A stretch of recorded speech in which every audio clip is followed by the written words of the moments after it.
we are now ready to start writing a simple program from scratch. And to do that, we're going to select this code and delete it.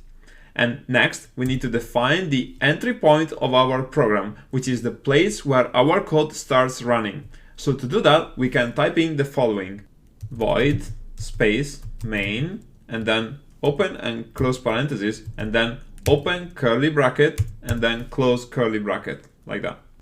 And then we can start writing some code in here. So just to be clear, it is guaranteed that any code that we place inside here will be executed when we press run. And in fact, we can press run now, and we can see that the console log is now empty because our program is not doing anything just yet. Okay, so let's make things more interesting. And what I'm going to do next is to write some code, and then I'm going to explain it. So here I'm going to type in string with a capital S, like this, and then name space equals space, and then in single quotes I'm going to type in Andrea, which is my name, and then a semicolon at the end.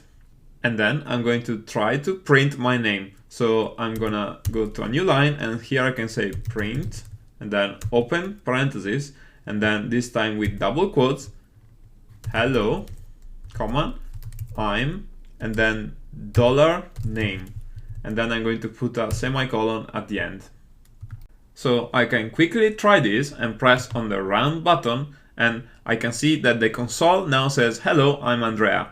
So let's try to work out how our simple program works in the next video.